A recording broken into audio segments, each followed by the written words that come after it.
La lluvia golpeaba con fuerza las ventanas del penthouse en Polanco, creando un ritmo melancólico que parecía sincronizarse con los latidos acelerados del corazón de Alejandro Herrera.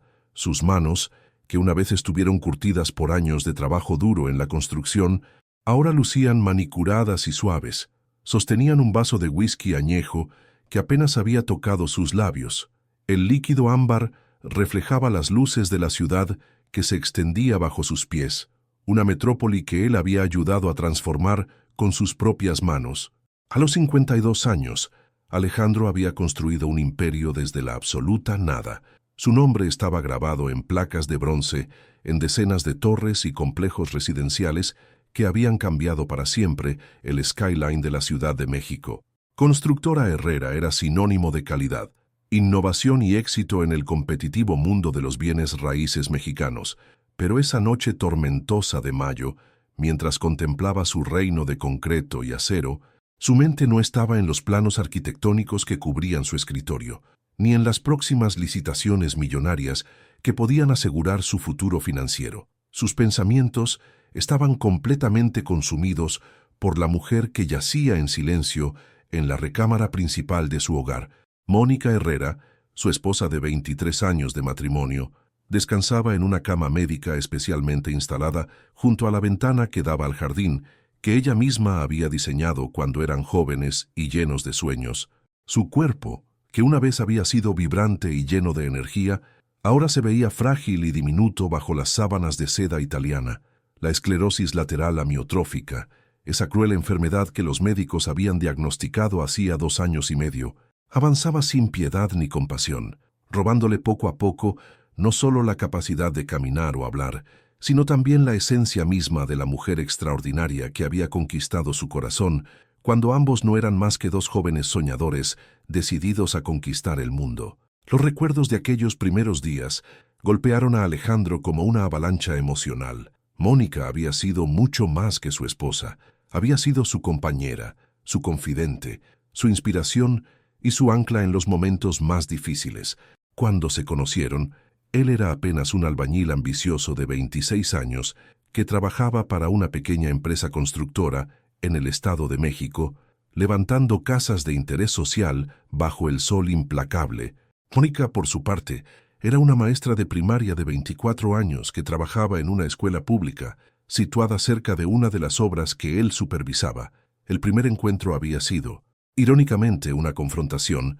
Mónica había llegado una tarde de octubre, con el cabello recogido en una coleta despeinada y manchas de gis en su blusa azul, para quejarse del ruido constante de la maquinaria que interrumpía las clases de sus pequeños alumnos.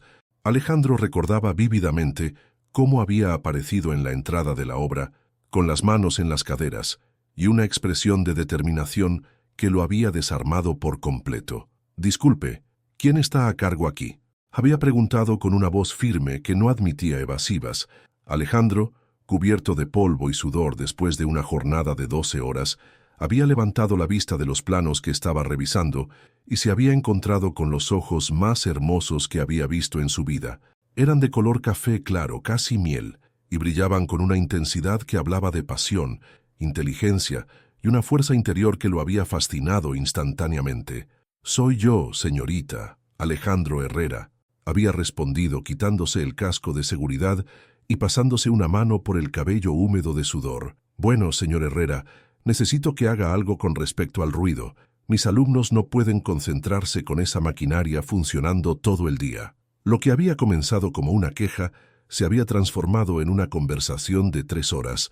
Mónica había terminado sentada en una improvisada mesa hecha con tablones de madera, compartiendo tacos de canasta que Alejandro había comprado en un puesto callejero cercano, mientras él le explicaba los detalles del proyecto de construcción y ella le hablaba de sus sueños de mejorar el sistema educativo mexicano.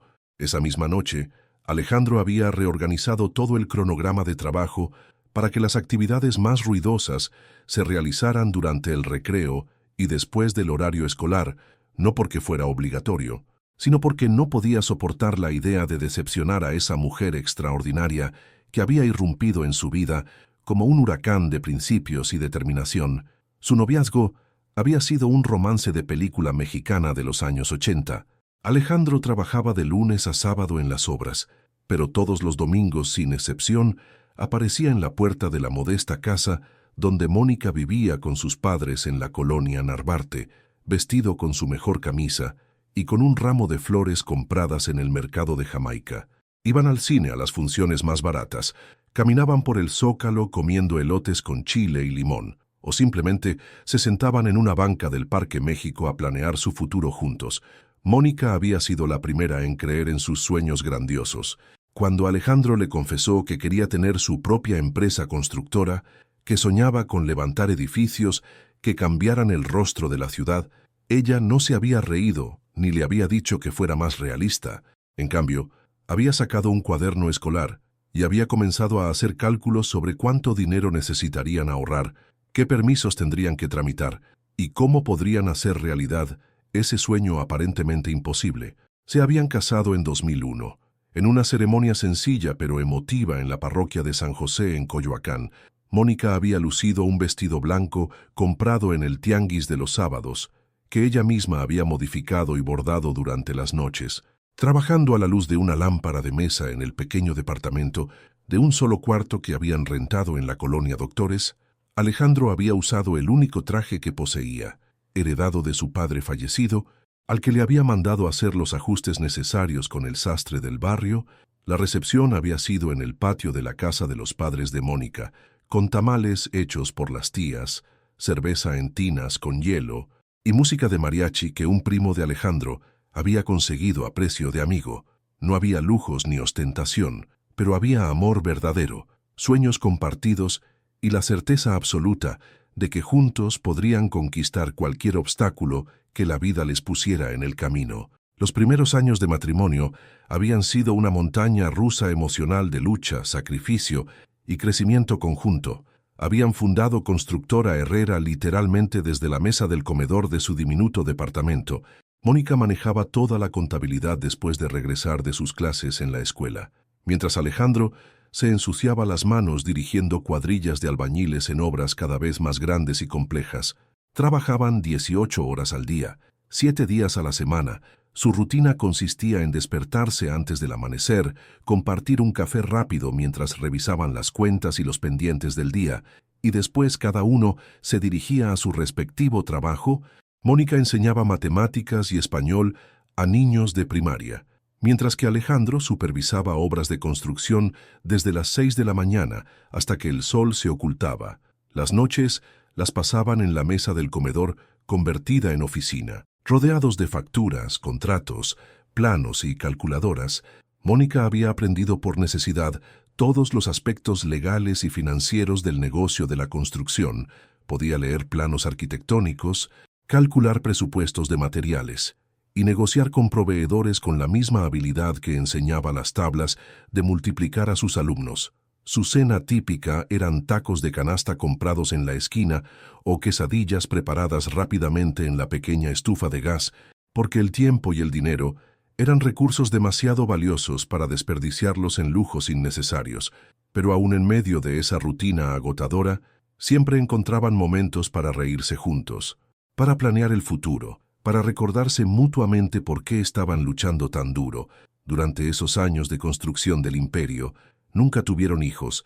No había sido una decisión consciente al principio, simplemente habían estado demasiado ocupados, demasiado enfocados en hacer crecer el negocio, demasiado cansados al final de cada día para pensar en formar una familia. Después, cuando finalmente tuvieron estabilidad económica y tiempo para considerarlo seriamente, descubrieron que ya era demasiado tarde. Los años de estrés, las dietas irregulares y la falta de cuidado médico preventivo habían cobrado su precio en la fertilidad de ambos, pero en lugar de amargarse o culparse mutuamente, habían decidido que se tenían el uno al otro y que eso era suficiente. Su amor había sido su familia, su propósito y su fuerza motriz durante más de 2 décadas de lucha y éxito compartido. El crecimiento de Constructora Herrera había sido meteórico. De construir casas de interés social en la periferia de la ciudad, habían pasado a desarrollar complejos residenciales de clase media, después torres de oficinas en el centro financiero y finalmente rascacielos residenciales de lujo en las zonas más exclusivas de la capital. Para 2020, la empresa empleaba a más de 300 personas y manejaba contratos por cientos de millones de pesos. Alejandro se había convertido en una figura respetada en los círculos empresariales mexicanos. Su historia de éxito era citada en revistas de negocios como ejemplo del sueño mexicano hecho realidad. Daba conferencias en universidades prestigiosas sobre emprendimiento y liderazgo empresarial. Había sido invitado a formar parte de consejos de administración de otras empresas y organizaciones benéficas. Pero nada de ese éxito habría sido posible sin Mónica. Ella había sido el cerebro financiero detrás de cada decisión importante, la voz de la razón cuando él quería arriesgar demasiado y la fuente de apoyo emocional que lo había sostenido durante las crisis y los momentos de duda, incluso cuando ya no necesitaba trabajar. Había continuado involucrada en todos los aspectos del negocio, convirtiéndose en la vicepresidenta no oficial de la empresa. Su relación había evolucionado y madurado con los años, pero nunca había perdido la chispa y la complicidad que los había unido desde aquel primer encuentro en la obra. Seguían siendo mejores amigos, amantes apasionados y socios de negocios que se complementaban perfectamente. Alejandro tomaba las decisiones operativas y de construcción, mientras que Mónica se encargaba de las finanzas, las relaciones con clientes importantes y la estrategia a largo plazo. Habían viajado por el mundo juntos, conociendo arquitectura internacional que pudiera inspirar sus proyectos mexicanos. Habían comprado la casa en Polanco, un penthouse que Mónica había decorado personalmente con una mezcla exquisita de arte mexicano contemporáneo y muebles diseñados especialmente para ellos.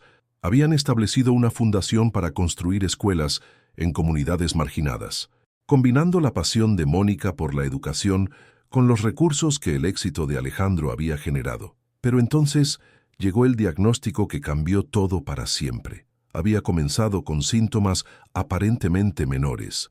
Mónica se quejaba de que se le caían las cosas de las manos con más frecuencia, de que se sentía más cansada de lo normal después de las reuniones largas. Al principio, ambos lo atribuyeron al estrés y a los años de trabajo intenso.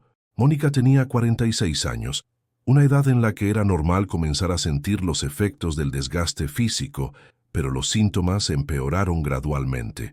Mónica comenzó a tener dificultades para escribir con su letra normalmente perfecta. Su voz, que siempre había sido clara y resonante, comenzó a volverse ligeramente pastosa en las mañanas. Alejandro notó que le costaba más trabajo subir las escaleras de la casa y que a veces se detenía a mitad de una frase como si hubiera olvidado lo que iba a decir. El primer neurólogo que consultaron les dijo que probablemente era estrés combinado con la menopausia prematura. Prescribió vitaminas y recomendó unas vacaciones, pero Mónica, con la intuición que la había convertido en una maestra excepcional y una empresaria astuta, sabía que algo más serio estaba ocurriendo en su cuerpo. Insistió en consultar especialistas adicionales.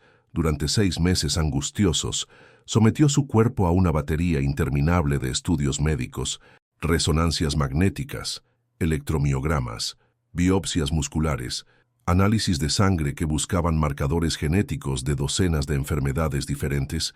Alejandro la acompañó a cada cita, sosteniendo su mano en salas de espera que olían a desinfectante y miedo. El diagnóstico final llegó un martes gris de noviembre de 2022.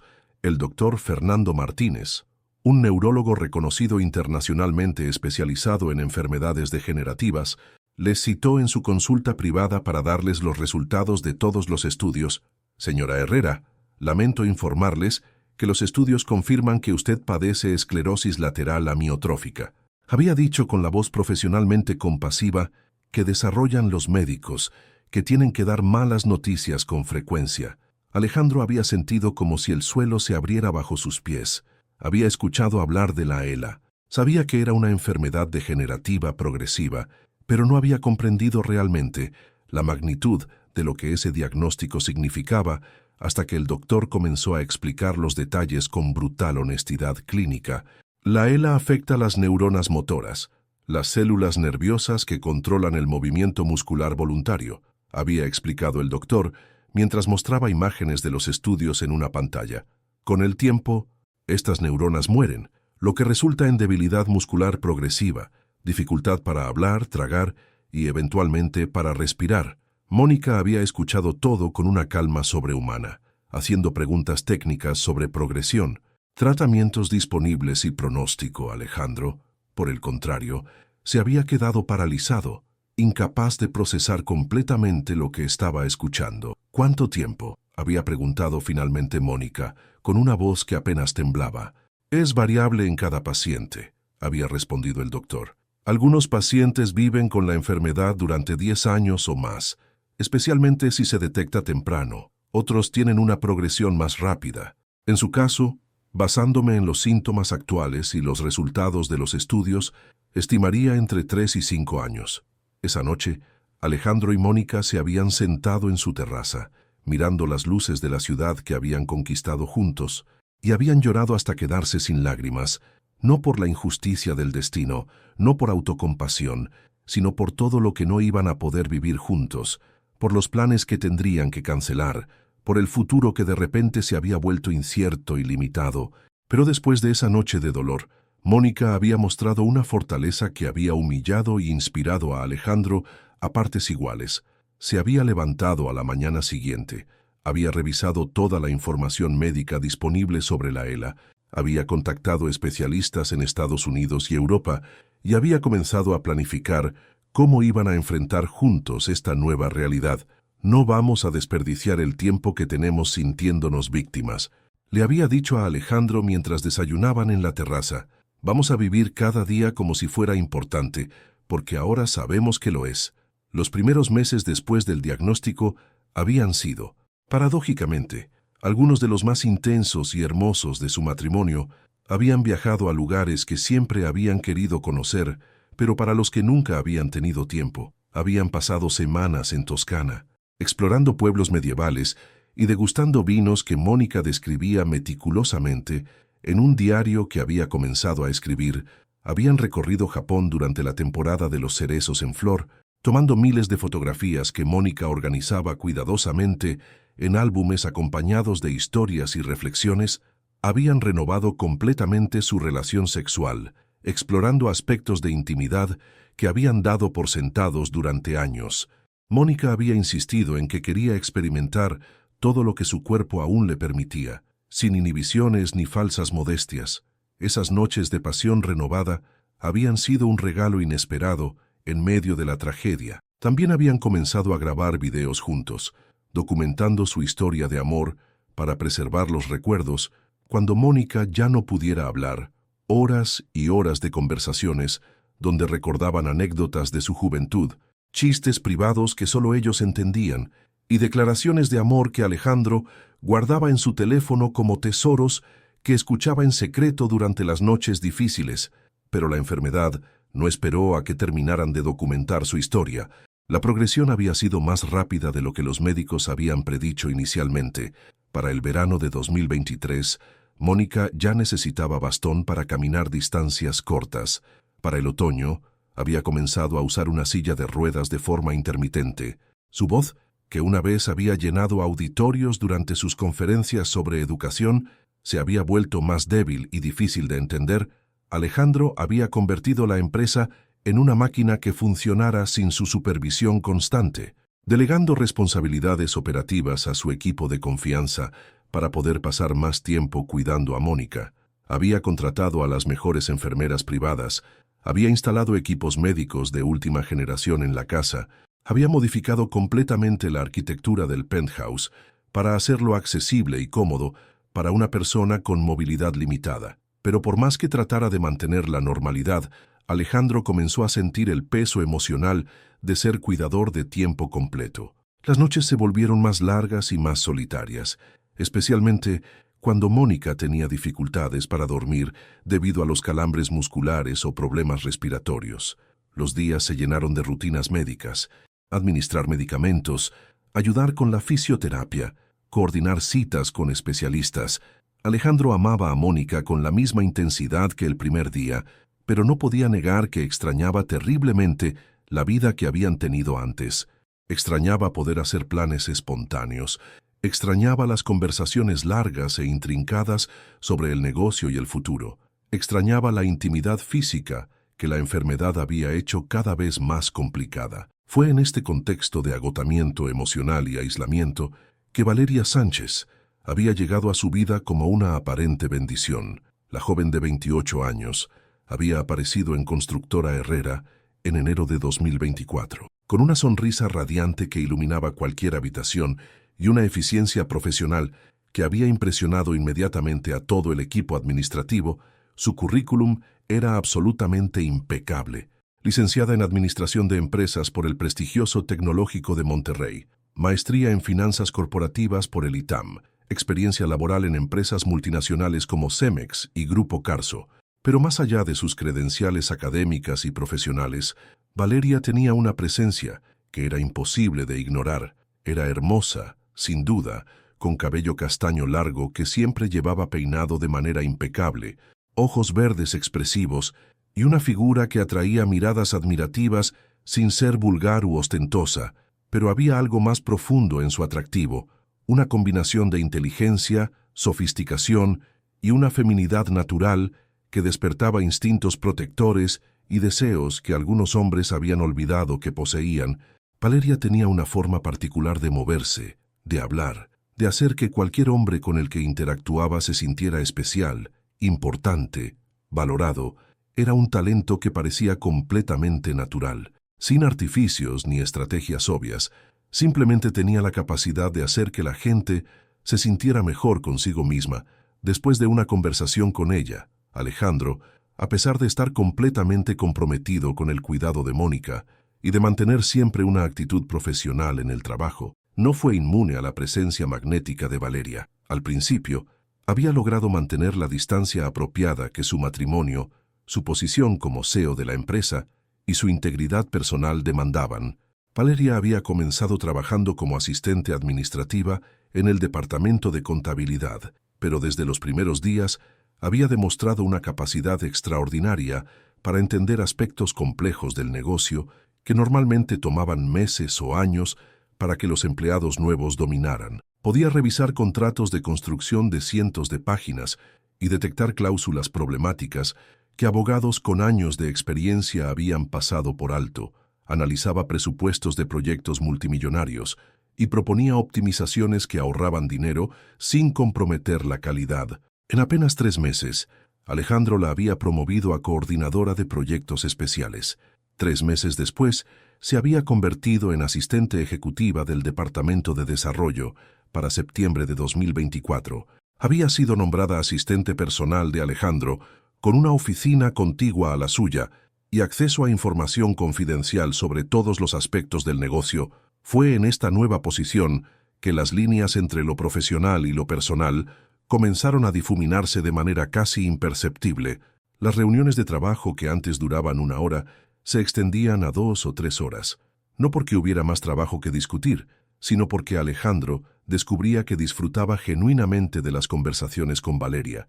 Ella tenía opiniones inteligentes sobre temas que iban mucho más allá de los negocios: arte, política, filosofía, viajes.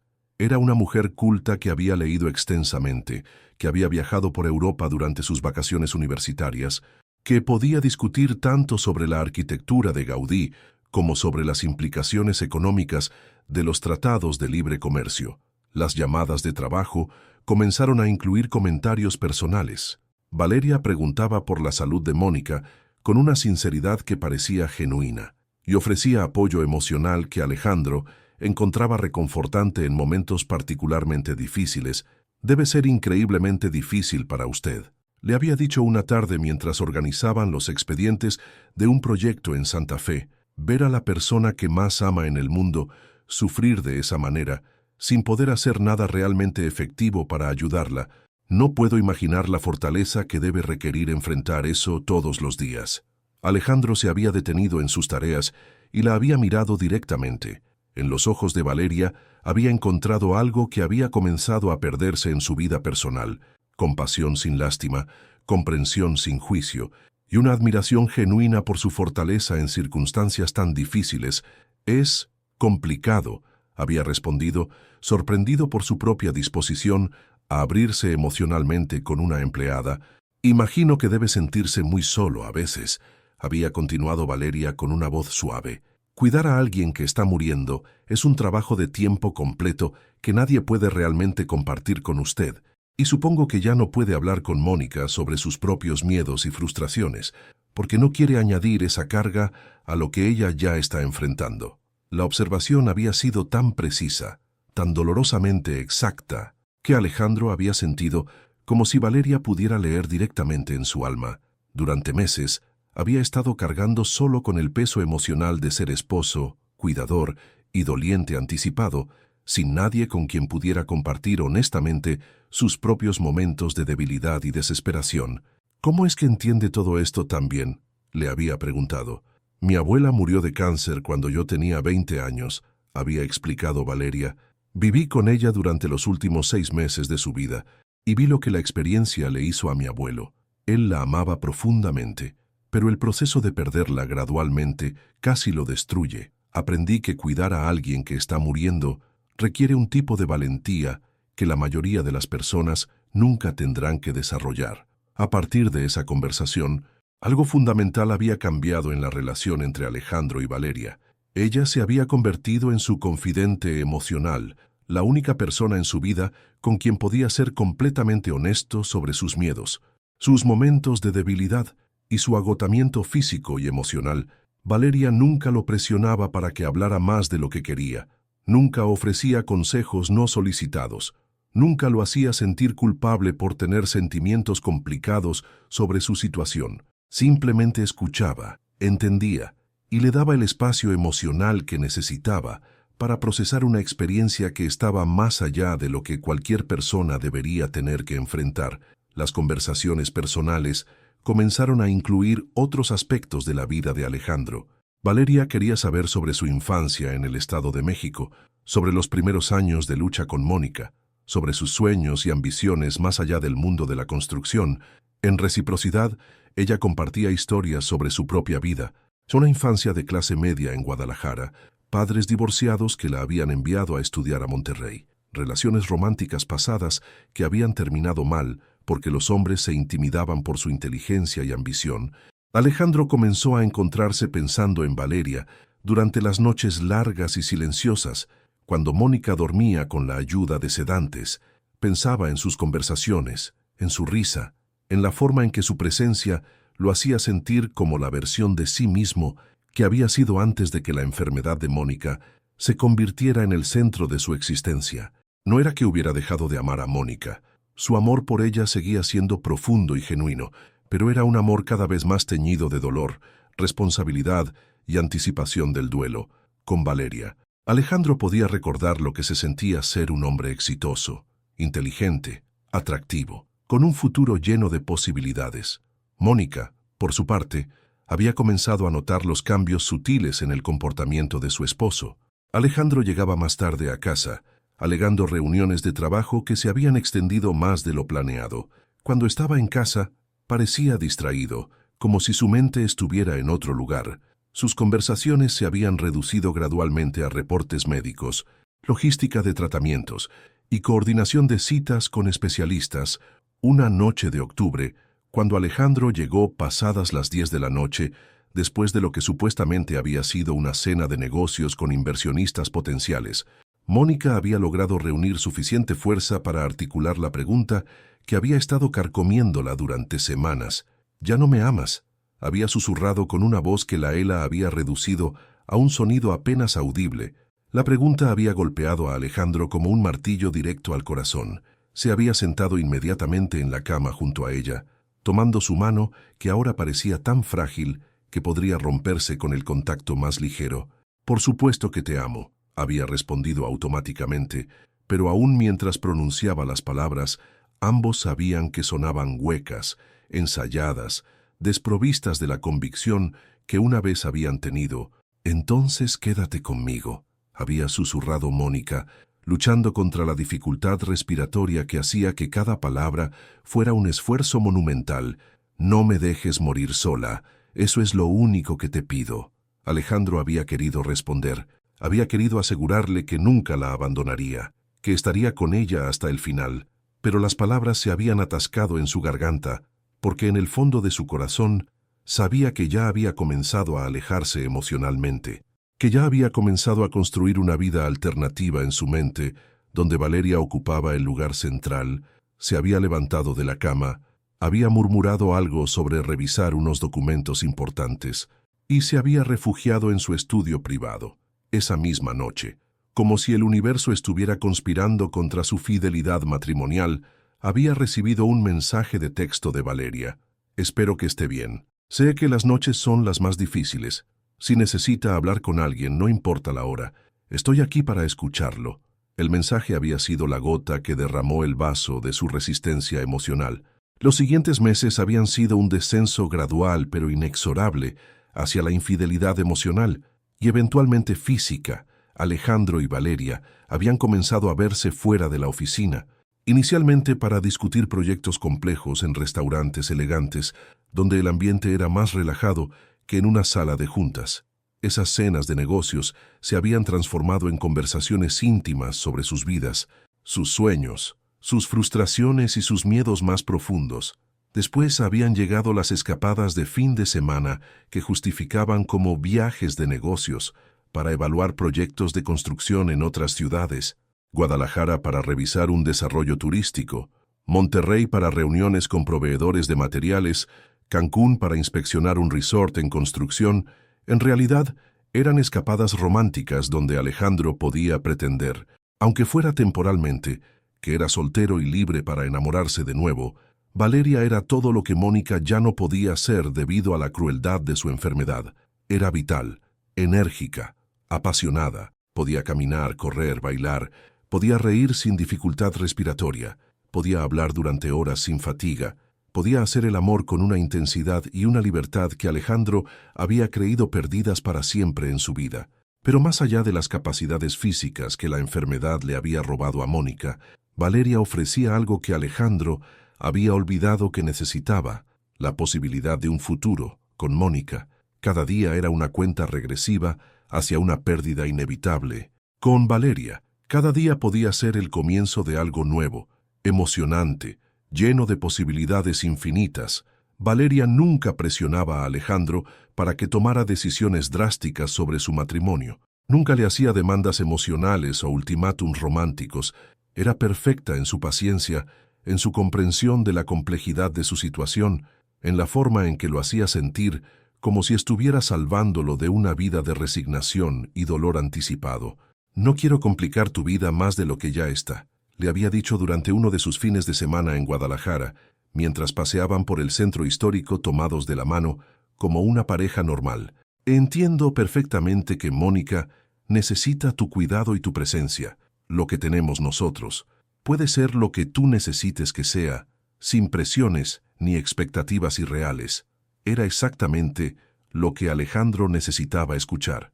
Permiso para ser infiel, sin las complicaciones emocionales que normalmente acompañan a las aventuras extramaritales, cuando finalmente se habían acostado juntos por primera vez en una suite del Hotel Four Seasons en Polanco, después de una cena que había comenzado como una reunión de trabajo. Alejandro había llorado, no de culpa o arrepentimiento, sino de alivio y gratitud por volver a sentirse como un hombre completo, deseado, capaz de dar y recibir placer físico y emocional. Valeria había sido comprensiva incluso con sus lágrimas, abrazándolo mientras él liberaba meses de tensión, frustración y necesidades emocionales reprimidas. «No tienes que sentirte culpable por ser humano», le había susurrado al oído. «Mereces tener momentos de felicidad, incluso en medio de una situación tan difícil». La relación había continuado durante meses, con esa dinámica perfecta. Alejandro cumplía con sus responsabilidades como esposo y cuidador de Mónica durante la semana, pero los fines de semana pertenecían a Valeria y a la fantasía de una vida alternativa, donde él podía ser feliz de nuevo. El deterioro de Mónica se había acelerado durante ese periodo, aunque Alejandro había estado demasiado distraído emocionalmente para notar la correlación temporal. Los médicos hablaban ahora de meses en lugar de años. Mónica había perdido completamente la capacidad de caminar y necesitaba asistencia para todas las actividades básicas de la vida diaria. Su voz se había reducido a susurros que solo las enfermeras más experimentadas podían entender. Alejandro había contratado a un equipo completo de cuidadores profesionales, había instalado equipos médicos de última generación en el penthouse, había asegurado que Mónica recibiera la mejor atención médica disponible en México, pero su corazón, su mente y sus planes para el futuro ya estaban completamente enfocados en Valeria. Una noche de diciembre, después de que Mónica sufriera una crisis respiratoria severa que había requerido hospitalización de emergencia, Alejandro había tomado la decisión que cambiaría el curso de su vida para siempre. Valeria había estado con él en la sala de espera del hospital, sosteniendo su mano mientras los médicos luchaban por estabilizar a Mónica con ventilación asistida. «No puedo seguir viviendo así», le había confesado a Valeria mientras esperaban noticias de los médicos. «Esto no es vida para ninguno de los dos. Mónica está sufriendo y yo me estoy muriendo lentamente por dentro». «¿Qué estás diciendo exactamente?», había preguntado Valeria, aunque en sus ojos había un destello que sugería que ya intuía hacia dónde se dirigía la conversación. «Estoy diciendo que quiero divorciarme de Mónica. Quiero estar contigo oficialmente. Públicamente quiero construir una vida real contigo». Valeria había fingido sorpresa perfectamente, después preocupación genuina. «Alejandro, no puedes tomar esa decisión ahora.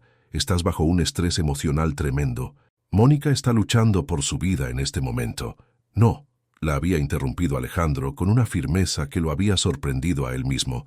«Es precisamente ahora cuando debo tomar esta decisión. Mónica va a morir, Valeria.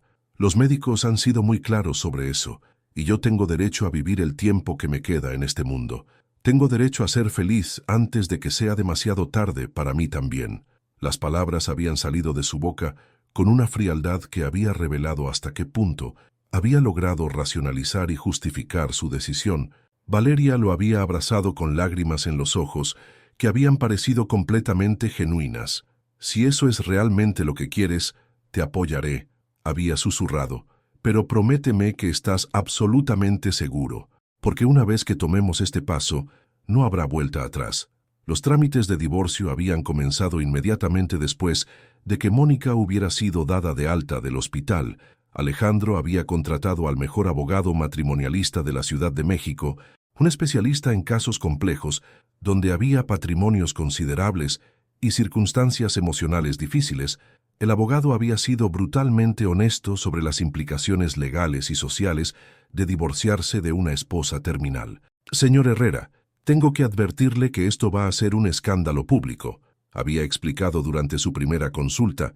«Usted es una figura pública en los círculos empresariales mexicanos. La prensa va a cubrir este divorcio extensivamente, y no de manera favorable para usted». «No me importa lo que diga la prensa», había respondido Alejandro. «Solo quiero que el proceso sea lo más rápido y menos traumático posible para Mónica. En cuanto a la división de bienes, dados los activos involucrados y la condición médica de su esposa, recomiendo ser extremadamente generoso con el acuerdo financiero. Eso minimizará las complicaciones legales y también ayudará con la percepción pública». Alejandro había aceptado todos los términos financieros que el abogado había propuesto. Mónica recibiría el penthouse completamente pagado, una cuenta de fideicomiso que garantizaría todos los gastos médicos presentes y futuros, y una pensión mensual que le permitiría mantener el estilo de vida al que estaba acostumbrada por el resto de su vida. Sin importar cuánto tiempo le quedara, Mónica, demasiado débil física y emocionalmente para luchar contra el inevitable, había firmado los papeles de divorcio desde su cama del hospital. Sus lágrimas habían manchado algunos de los documentos, pero su firma había sido clara y legalmente válida. La noticia del divorcio se había extendido por los círculos sociales y empresariales de la Ciudad de México como un incendio descontrolado. Alejandro Herrera, el exitoso constructor que había sido considerado un ejemplo de valores familiares sólidos, había abandonado a su esposa de 23 años justo cuando más lo necesitaba, para casarse con su secretaria personal de 28 años. Las reacciones habían sido intensas y divididas. Algunos empresarios y conocidos habían expresado comprensión privada, argumentando que nadie debería ser obligado a sacrificar completamente su vida por una causa que ya estaba perdida. Otros lo habían condenado públicamente como un monstruo sin corazón, que había traicionado los votos matrimoniales más sagrados en el momento más crucial. Los comentarios en redes sociales habían sido particularmente crueles. Memes sobre hombres que abandonan a esposas enfermas, comparaciones con películas donde los villanos hacían exactamente lo mismo, teorías conspirativas sobre cuánto tiempo llevaba Alejandro planeando el divorcio. Alejandro había tratado de ignorar completamente las opiniones externas. Había tomado una decisión difícil, pero necesaria para su bienestar emocional y su derecho a la felicidad. Mónica recibiría la mejor atención médica posible. Tendría garantizada su seguridad financiera, y él podría finalmente construir la nueva vida que se merecía después de años de sacrificio y dolor. La boda con Valeria se había programado para el 15 de junio. Apenas 4 meses después de que el divorcio hubiera sido oficialmente finalizado, Valeria había insistido inicialmente en una ceremonia pequeña e íntima, argumentando que, dadas las circunstancias, una celebración ostentosa podría ser percibida como insensible, pero Alejandro había insistido en una ceremonia que estuviera a la altura de su éxito profesional y su nueva felicidad personal. Había rentado el salón más exclusivo y elegante del Hotel Four Seasons en Polanco. Había contratado el mejor servicio de catering de la ciudad. Había invitado a 300 huéspedes que incluían socios comerciales, clientes importantes y los pocos amigos que habían decidido apoyar su decisión de rehacer su vida. Los preparativos de la boda habían sido una experiencia reveladora sobre la personalidad y los gustos de Valeria. Había demostrado un gusto exquisito y una sofisticación natural que había impresionado a todos los proveedores de servicios de lujo con los que habían trabajado. Sabía exactamente qué tipo de flores quería. Había seleccionado un menú que combinaba alta cocina mexicana con toques internacionales. Había elegido música que reflejaba tanto elegancia como celebración. Su vestido de novia, diseñado especialmente para ella por un modista reconocido internacionalmente que había trabajado con celebrities y socialites de primer nivel, había costado más dinero de lo que muchas familias mexicanas de clase media ganan en un año completo. Era una obra de arte en seda italiana, con bordados hechos a mano, que habían requerido meses de trabajo artesanal. Los anillos de matrimonio eran de diamantes traídos especialmente desde Amberes, diseñados por un joyero que tenía clientes en toda América Latina. Alejandro había insistido en que nada fuera demasiado bueno o demasiado caro para la mujer que había salvado su vida emocional y le había dado una segunda oportunidad de ser feliz. Durante las semanas previas a la boda, Alejandro se había sentido genuinamente rejuvenecido. A los 52 años, estaba a punto de casarse con una mujer que lo amaba, lo admiraba, lo entendía y lo hacía sentir como si la mejor parte de su vida estuviera apenas comenzando. Valeria era la compañera perfecta para la segunda mitad de su vida. Inteligente, hermosa, ambiciosa, capaz de ser una socia real en sus negocios y una esposa que podía acompañarlo en todos los niveles sociales y profesionales donde se movía. Los remordimientos ocasionales sobre Mónica los había aprendido a sofocar con racionalización y justificación. Había cumplido con su deber matrimonial durante 23 años. Había asegurado completamente el bienestar económico y médico de Mónica, y ahora tenía el derecho moral de buscar su propia felicidad antes de que fuera demasiado tarde, la noche anterior a la boda. Sin embargo, había recibido una llamada inesperada del hospital, donde Mónica estaba recibiendo cuidados paliativos especializados. Señor Herrera, la señora Mónica ha pedido específicamente verlo, había explicado la enfermera jefe. Dice que es muy importante, que necesita hablar con usted antes de mañana. Valeria había desaconsejado fuertemente que fuera al hospital la noche antes de su boda. Mi amor, mañana es nuestro día. Había argumentado con una lógica aparentemente sólida. Ya has hecho todo lo que podías hacer por Mónica. No puedes permitir que ella manipule tus emociones en un momento tan importante para nuestro futuro.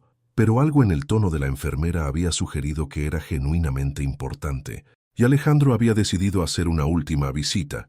Había encontrado a Mónica en una habitación privada del hospital, conectada a múltiples aparatos que monitoreaban sus signos vitales y le proporcionaban soporte respiratorio. Su cuerpo, que una vez había sido vibrante y lleno de vida, ahora parecía perdido entre las sábanas blancas del hospital.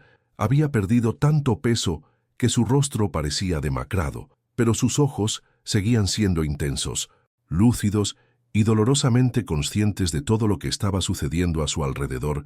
«Mañana te casas», había logrado articular con gran dificultad, su voz reducida a poco más que un susurro que requería concentración total para ser entendido. «Sí», había respondido Alejandro, sintiéndose incómodo pero determinado a mantener la conversación breve y sin dramatismo. «¿Eres feliz?», había preguntado Mónica con una directidad que lo había desarmado completamente. La pregunta lo había tomado completamente desprevenido. Había esperado reproches amargos, lágrimas de autocompasión, súplicas desesperadas para que reconsiderara su decisión.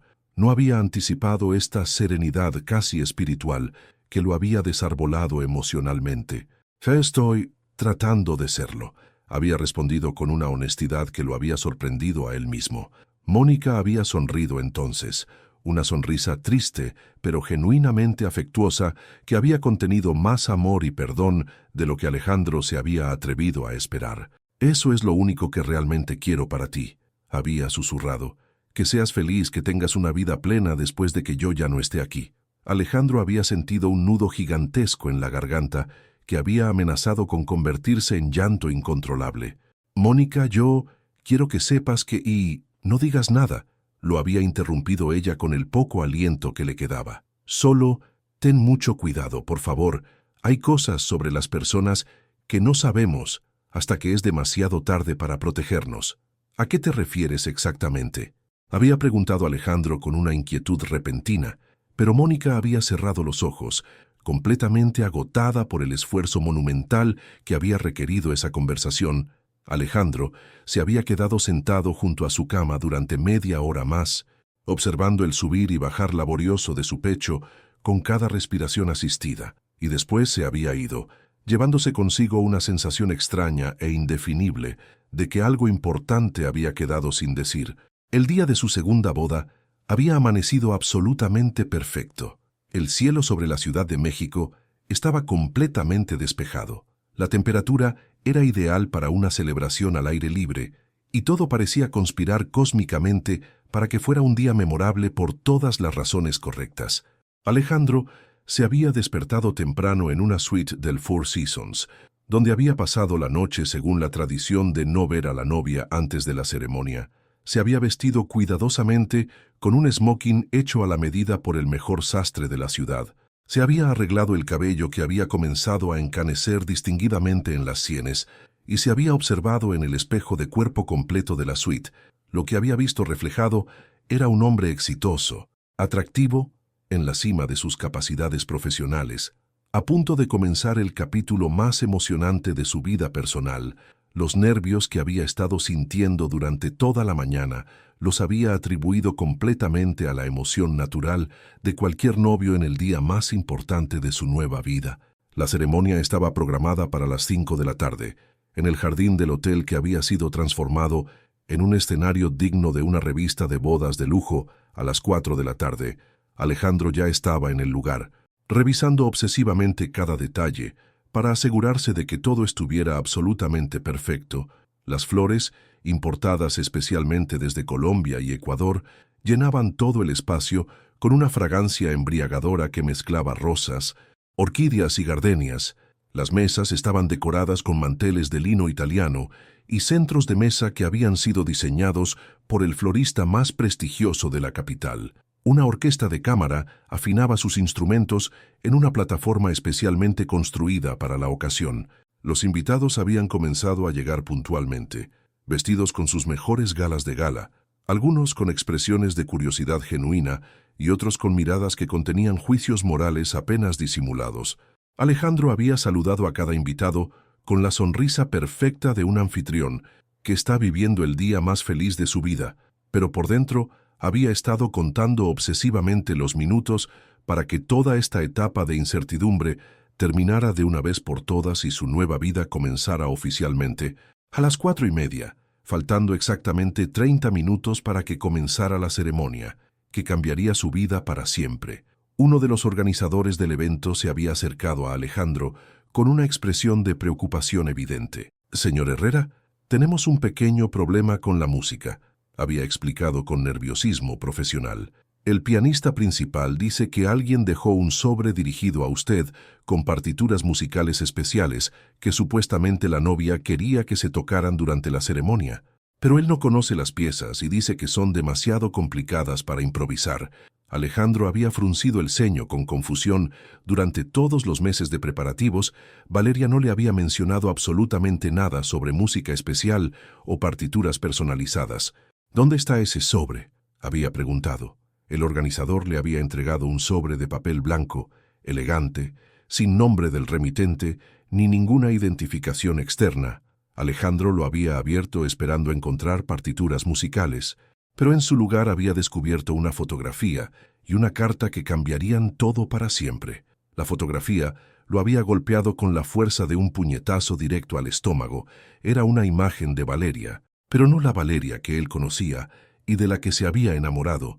Era una fotografía tomada claramente varios años atrás, donde aparecía sonriendo íntimamente junto a un hombre de mediana edad en lo que parecía ser una oficina médica. El hombre le había resultado vagamente familiar, pero no había logrado identificarlo inmediatamente. Con las manos temblando visiblemente, había abierto la carta. La caligrafía era clara, femenina, pero definitivamente no había reconocido la letra. Estimado señor Herrera, si está leyendo esta carta, significa que está a punto de cometer el error más grande y más peligroso de su vida. La mujer con la que se va a casar en menos de media hora no es quien dice ser, y su vida está en peligro mortal. Valeria Sánchez trabajó para mi difunto esposo, el doctor Fernando Martínez, hace exactamente 3 años. Mi esposo era neurólogo, especialista internacional en enfermedades degenerativas, como la esclerosis lateral amiotrófica. Valeria era oficialmente su asistente médica y extraoficialmente su amante. Mi esposo tenía acceso privilegiado a información médica confidencial de cientos de pacientes con enfermedades terminales. Valeria lo convenció, lo manipuló y finalmente lo chantajeó para que le vendiera esa información a empresas farmacéuticas que desarrollan medicamentos experimentales no aprobados. Los pacientes nunca supieron que sus datos médicos más íntimos estaban siendo comercializados ilegalmente para experimentación no autorizada. Cuando finalmente descubrí la relación adúltera y el negocio criminal que tenían juntos, confronté a mi esposo.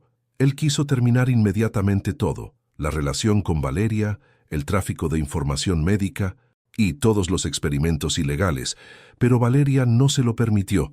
Lo amenazó con exposición pública, ruina profesional y cargos criminales. Una noche de febrero del año pasado, mi esposo sufrió un accidente automovilístico. Su auto se salió misteriosamente de la carretera en una curva que había manejado miles de veces. Murió instantáneamente. Al día siguiente del funeral, Valeria desapareció completamente con toda la información médica que habían recopilado y una suma considerable de dinero que habían acumulado. Su esposa, Mónica, estuvo en tratamiento experimental con mi esposo durante los últimos meses de su práctica. Su expediente médico completo fue parte de la información que Valeria robó cuando huyó. Le ruego que investigue inmediatamente. El apellido real de Valeria es Sánchez Mendoza. Investigue la empresa farmacéutica ficticia Neuraltech Solutions. Investigue exactamente qué medicamentos experimentales le han estado administrando a su esposa durante los últimos 2 años, quién los autorizó y quién los está pagando. Su esposa no está muriendo de causas naturales, está siendo asesinada lentamente, una viuda que busca justicia para su esposo y todas las víctimas. Alejandro había leído la carta completa 3 veces antes de que las palabras hubieran comenzado a formar algún sentido coherente en su mente completamente conmocionada. Sus manos habían comenzado a temblar tan violentamente que apenas había podido sostener el papel. La fotografía mostraba claramente a Valeria con el doctor Martínez y ahora había recordado exactamente dónde había visto a ese hombre antes. En el funeral al que había asistido el año anterior, el funeral del neurólogo que había tratado brevemente a Mónica antes de que cambiaran a un especialista diferente, el cerebro de Alejandro había comenzado a trabajar a velocidad desesperada, conectando puntos que antes habían parecido coincidencias completamente inocentes. Había recordado con claridad aterradora cómo Valeria había aparecido en su vida profesional exactamente en el momento en que Mónica había comenzado a empeorar dramáticamente. Había recordado cómo ella siempre había parecido saber exactamente qué decir para consolarlo, como si hubiera tenido conocimiento previo de su situación emocional específica, pero lo que más lo había aterrorizado era la implicación del último párrafo de la carta. ¿Qué medicamentos experimentales le habían estado administrando a Mónica? ¿Quién había autorizado esos tratamientos? ¿Y qué papel exacto había jugado Valeria en todo eso, con el corazón latiendo tan violentamente que había sentido que se le saldría del pecho? Alejandro había sacado su teléfono celular con manos temblorosas y había marcado el número de Carmen, su asistente personal de confianza desde hacía más de 10 años. Carmen, necesito que investigues algo con la máxima urgencia posible, había dicho tratando de controlar el pánico en su voz. Busca toda la información que puedas encontrar sobre una empresa llamada Neuraltech Solutions. Quiero saber todo. ¿Quién la fundó? ¿Cuándo? ¿Dónde tienen oficinas? ¿Qué tipo de negocios manejan? Todo. Y lo necesito ahora mismo. Señor Herrera, faltan exactamente 20 minutos para su ceremonia de boda. Había comenzado a objetar Carmen con confusión evidente. Carmen, esto es más importante que la boda. Hazlo ahora mismo y llámame en cuanto tengas cualquier información, había gritado Alejandro, cortando la llamada antes de que ella pudiera hacer más preguntas. Inmediatamente había marcado el número directo del doctor Ramírez, el oncólogo que había estado coordinando los cuidados paliativos de Mónica en el hospital. Doctor Ramírez, soy Alejandro Herrera. Necesito saber exactamente, con precisión absoluta, qué medicamentos está recibiendo Mónica en este momento. Señor Herrera, los medicamentos que está recibiendo la señora Mónica son parte del protocolo experimental avanzado que usted mismo autorizó hace aproximadamente 8 meses. Había respondido el doctor con confusión profesional. Son medicamentos extremadamente costosos y sofisticados, pero han mostrado resultados prometedores en estudios internacionales para ralentizar significativamente el avance de la ELA en algunos pacientes. Doctor, yo nunca, jamás, autoricé ningún protocolo experimental para mi esposa, había dicho Alejandro con una voz que no había reconocido como suya. Había habido una pausa larga y preocupante al otro lado de la línea telefónica. Señor Herrera, tengo aquí en el expediente médico la autorización firmada personalmente por usted, con toda la documentación legal completa. Los medicamentos están siendo proporcionados por una empresa farmacéutica llamada Neuraltech Solutions, y el tratamiento completo está siendo costeado por su póliza de seguro médico privado. Alejandro había sentido como si el suelo se estuviera moviendo violentamente bajo sus pies, como si estuviera experimentando un terremoto personal que amenazaba con destruir los cimientos de toda su realidad. Doctor, necesito ver esa documentación inmediatamente y necesito que suspenda todos los medicamentos experimentales que le está dando a Mónica hasta que podamos revisar todo esto. Señor Herrera, no puedo suspender un tratamiento médico sin una evaluación completa y una segunda opinión. Suspender el protocolo abruptamente podría ser médicamente peligroso para la paciente. Doctor, creo que esos medicamentos pueden estar empeorando deliberadamente su condición en lugar de ayudarla, había gritado Alejandro, y varios invitados cercanos habían comenzado a mirarlo con curiosidad y preocupación creciente. Había habido un silencio largo y ominoso al otro lado de la línea telefónica. Señor Herrera, esa es una acusación médica extremadamente grave. ¿Tiene alguna evidencia específica que respalde esa teoría? Alejandro había mirado la carta en sus manos temblorosas. Voy para el hospital inmediatamente. No le administre absolutamente nada más a Mónica hasta que yo llegue y podamos revisar toda la documentación juntos. Había colgado el teléfono y se había dirigido hacia la salida del jardín del hotel. Los invitados lo habían observado con confusión creciente. Algunos habían comenzado a murmurar entre ellos, especulando sobre qué podría estar causando esa alteración evidente en el novio minutos antes de su ceremonia. El coordinador del evento se había acercado corriendo con expresión de pánico profesional. Señor Herrera, la novia está completamente lista y esperando. Los músicos están preparados. Comenzamos la ceremonia según lo programado. No va a haber ninguna ceremonia, había dicho Alejandro con una voz que había sonado como si viniera de otra persona completamente diferente. En ese momento exacto, como si el universo estuviera orquestando una revelación teatral. Las puertas principales del jardín se habían abierto dramáticamente, y Valeria había entrado radiante en su vestido de novia. Estaba absolutamente deslumbrante, sonriendo con la felicidad genuina de una mujer que estaba a punto de cumplir el sueño más importante de su vida. El vestido de seda italiana se movía elegantemente con cada paso, y los bordados hechos a mano capturaban la luz del atardecer, creando un efecto casi mágico. Pero ahora, después de leer la carta devastadora, Alejandro había podido ver algo completamente diferente en esa sonrisa perfecta. Algo frío, calculador, predatorio que había estado oculto bajo una máscara de feminidad y vulnerabilidad cuidadosamente construida. Valeria se había acercado a él con pasos ligeros y gráciles, completamente ajena a la conmoción emocional que había estado ocurriendo en su ausencia. «Mi amor, ¿por qué todos te están mirando con esas caras tan extrañas? Estás nervioso. Es completamente normal. Todos los novios se ponen nerviosos el día de su boda», le había dicho, con una sonrisa que antes lo había tranquilizado y llenado de amor, pero que ahora lo había repugnado profundamente. Alejandro la había mirado directamente a los ojos verdes que una vez habían sido su refugio emocional. En ellos había buscado desesperadamente algún rastro de la mujer de la que había creído estar genuinamente enamorado, pero solo había encontrado el vacío helado de una actuación perfecta que había durado año y medio completo. «¿Quién eres realmente?» «Valeria Sánchez Mendoza», había preguntado con una voz que había contenido toda la traición y el horror que había estado sintiendo. La sonrisa radiante de Valeria había vacilado por una fracción de segundo, tan brevemente que casi nadie más en el jardín lo habría notado. Pero Alejandro lo había visto claramente. Había visto el momento exacto en que la máscara cuidadosamente construida había comenzado a resquebrajarse, revelando algo mucho más siniestro debajo. «No sé de qué estás hablando, mi amor», había respondido con una voz que había intentado mantener el tono dulce y preocupado. «Soy Valeria Sánchez, tu futura esposa, la mujer que te ama más que a nada en este mundo. ¿Te sientes bien?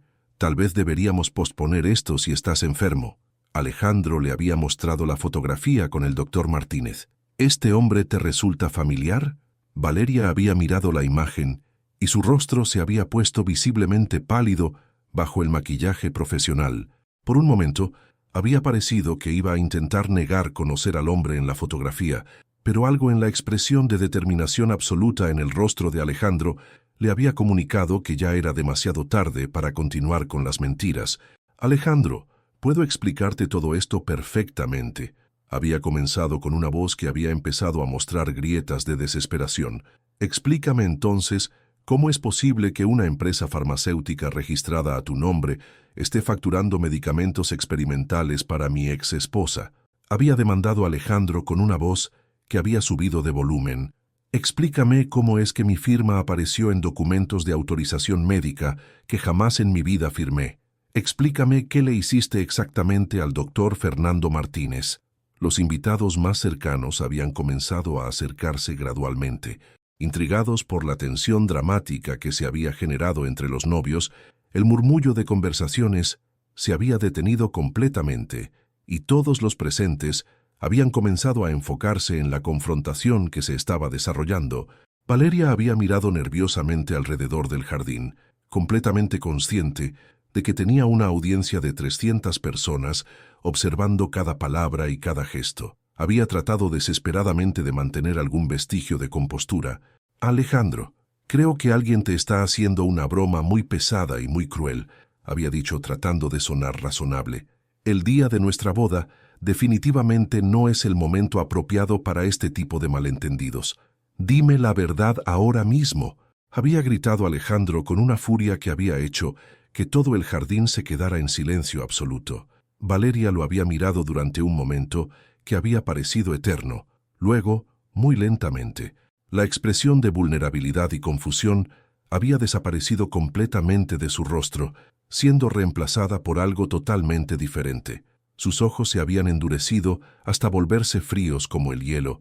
Su postura había cambiado de suplicante a desafiante, y cuando había vuelto a hablar, su voz había tenido un tono que Alejandro nunca había escuchado antes en año y medio de relación. «¿Quieres la verdad completa?» «Alejandro», Había dicho con una frialdad que había helado la sangre de todos los presentes. La verdad es que eres un hombre absolutamente patético que abandonó a su esposa moribunda porque no podía soportar la idea de no ser el centro de atención y admiración constante. Un murmullo de shock audible había recorrido todo el jardín como una onda expansiva. Alejandro había sentido como si le hubieran dado una bofetada con toda la fuerza posible.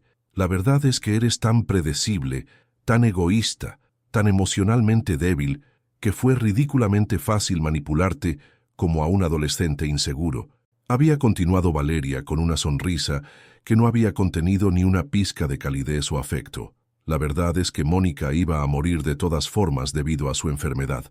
Yo simplemente aceleré el proceso mientras hacía que el tratamiento médico costara una fortuna absoluta. Tu seguro médico privado pagó religiosamente por medicamentos que nunca existieron realmente, y tú firmaste absolutamente todo lo que puse frente a ti sin leer ni siquiera una línea. Los invitados habían comenzado a sacar sus teléfonos celulares para grabar lo que claramente se había convertido en un escándalo de proporciones épicas que sería comentado en los círculos sociales mexicanos durante años. ¿Por qué? Había logrado preguntar Alejandro con una voz rota. ¿Por qué hiciste todo esto? Valeria había sonreído entonces, pero no había habido calidez, amor o humanidad en esa sonrisa. Había sido la sonrisa fría y calculadora de un depredador que había capturado exitosamente a su presa después de una cacería larga y meticulosamente planeada.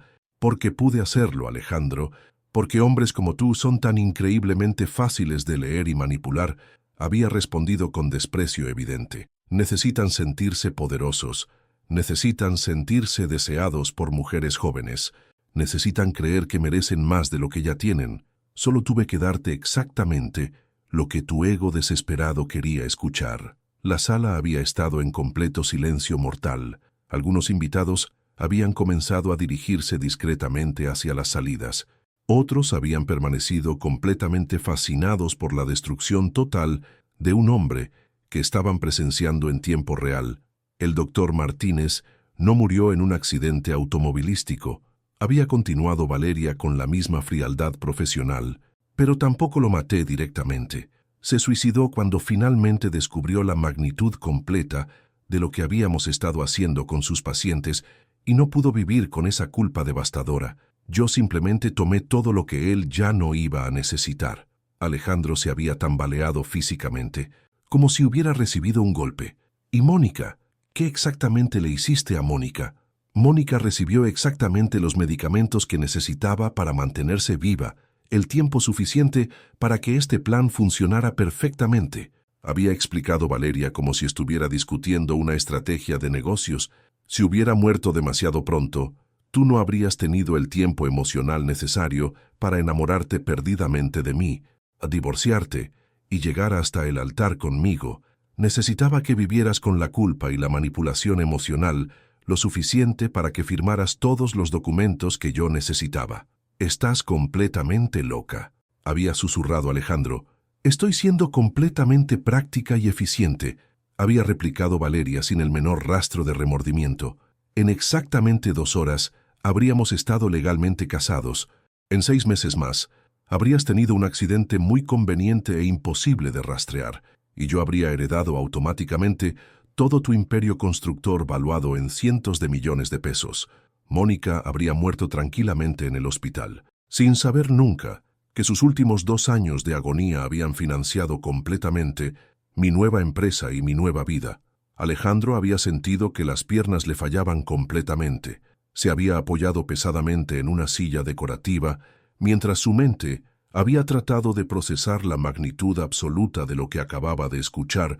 Todo había sido una mentira elaborada y meticulosa, absolutamente todo, desde el primer día que Valeria había llegado a su empresa.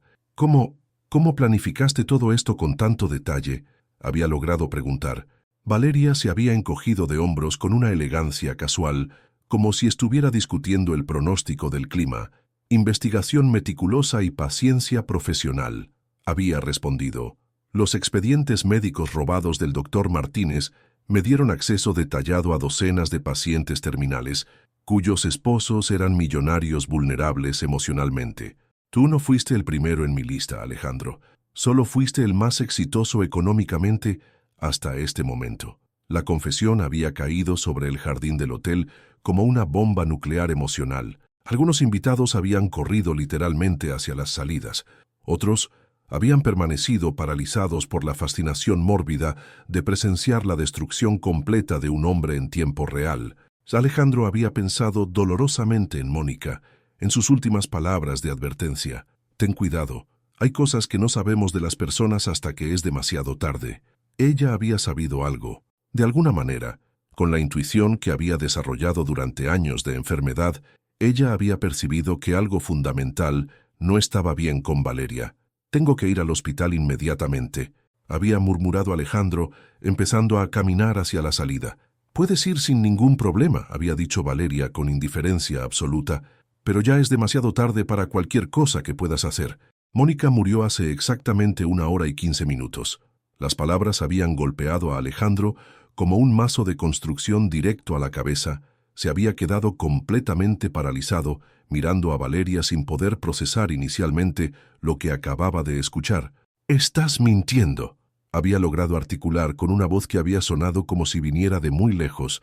Valeria había sacado su teléfono celular elegantemente y le había mostrado un mensaje de texto oficial del hospital. «Lamentamos profundamente informarle que la señora Mónica Herrera falleció a las 4:15 p.m. de causas relacionadas con su condición médica. Por favor, póngase en contacto con nosotros a la brevedad posible para coordinar los procedimientos necesarios. Recibí este mensaje hace exactamente 1 hora», había explicado Valeria con una frialdad que había sido sobrehumana. «Decidí conscientemente no decirte absolutamente nada hasta después de que hubiéramos completado la ceremonia matrimonial. No quería arruinar innecesariamente nuestro día especial». Alejandro se había desplomado completamente en una silla decorativa. Mónica había muerto, mientras él estaba en un jardín de lujo, preparándose meticulosamente para casarse con la mujer que había estado acelerando deliberadamente su muerte durante casi 2 años.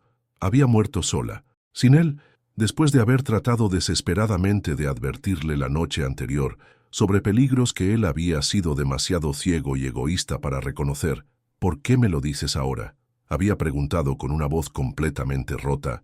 «Porque ya no me sirves para absolutamente nada», había respondido Valeria con una honestidad brutal. «La empresa farmacéutica está completamente registrada en mi nombre. Los seguros médicos ya pagaron millones de pesos por tratamientos completamente ficticios, y Mónica ya no puede testificar sobre nada de lo que descubrió. No necesito casarme contigo para tener acceso legal a tu dinero.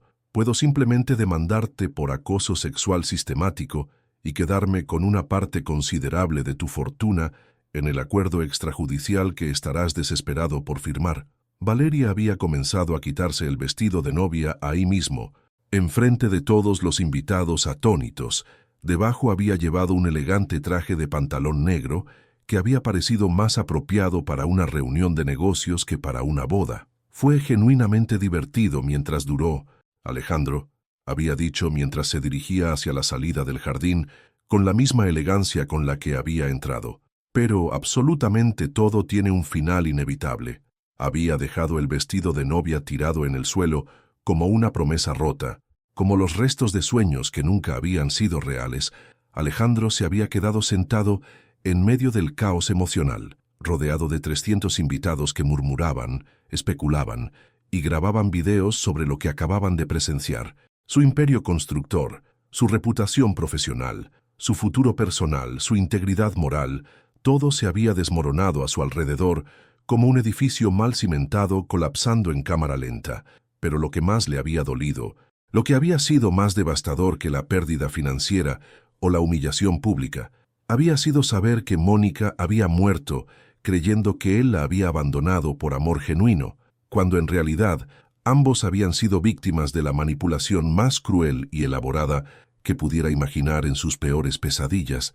Los meses siguientes habían sido un descenso implacable hacia la ruina total. Las investigaciones por fraude médico, las demandas legales de múltiples víctimas que habían comenzado a aparecer, los escándalos mediáticos que habían destruido completamente su reputación, Todo había contribuido a la destrucción sistemática de todo lo que había construido durante 3 décadas de trabajo. 3 meses después de la boda, que nunca había ocurrido, Alejandro Herrera había declarado bancarrota personal y corporativa.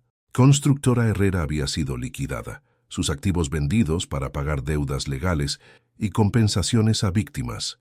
Su penthouse en Polanco había sido embargado, sus cuentas bancarias congeladas, su estilo de vida de millonario completamente eliminado. Valeria Sánchez Mendoza había desaparecido sin dejar el menor rastro, pero no antes de transferir millones de dólares a cuentas bancarias en paraísos fiscales que las autoridades mexicanas no habían podido rastrear o recuperar. 6 meses después, Alejandro vivía en un pequeño departamento de 2 cuartos en la periferia de Naucalpan, trabajando como supervisor de obras para la misma empresa constructora donde había comenzado su carrera hace más de 30 años. Su salario mensual era menos de lo que antes gastaba en una sola cena en restaurantes de lujo. Cada noche, antes de intentar dormir en una cama que había comprado usada en un mercado de segunda mano, miraba una fotografía enmarcada de Mónica, tomada durante sus primeros años de matrimonio, cuando ambos habían sido jóvenes, pobres, pero genuinamente felices, mientras soñaban con conquistar el mundo juntos. Y cada noche se había preguntado obsesivamente si ella podría perdonarlo algún día, no solo por haberla abandonado cuando más lo había necesitado, sino por haber sido lo suficientemente estúpido, egoísta y ciego como para permitir que su asesina se saliera completamente con la suya. El precio de la traición no había sido solo su fortuna, su reputación o su futuro financiero. Había sido la vida de la única persona que genuinamente lo había amado sin condiciones, y la certeza absoluta de que tendría que vivir con esa culpa devastadora hasta el último día de su existencia en esta tierra, en las noches más oscuras, cuando el peso de la culpa se volvía insoportable. Alejandro se preguntaba si Mónica había sabido, en sus últimos momentos de conciencia, que él finalmente había entendido la verdad. Se preguntaba si en algún lugar del universo ella podría saber que él había sido tan víctima como ella de la misma depredadora que había destruido sus vidas. Pero esas preguntas nunca tendrían respuesta, y esa incertidumbre era parte del castigo que tendría que cargar para siempre. Nunca saber si la mujer que había amado por 23 años había muerto odiándolo, o si de alguna manera había entendido que ambos habían sido piezas en un juego mucho más siniestro de lo que cualquiera de los dos había podido imaginar.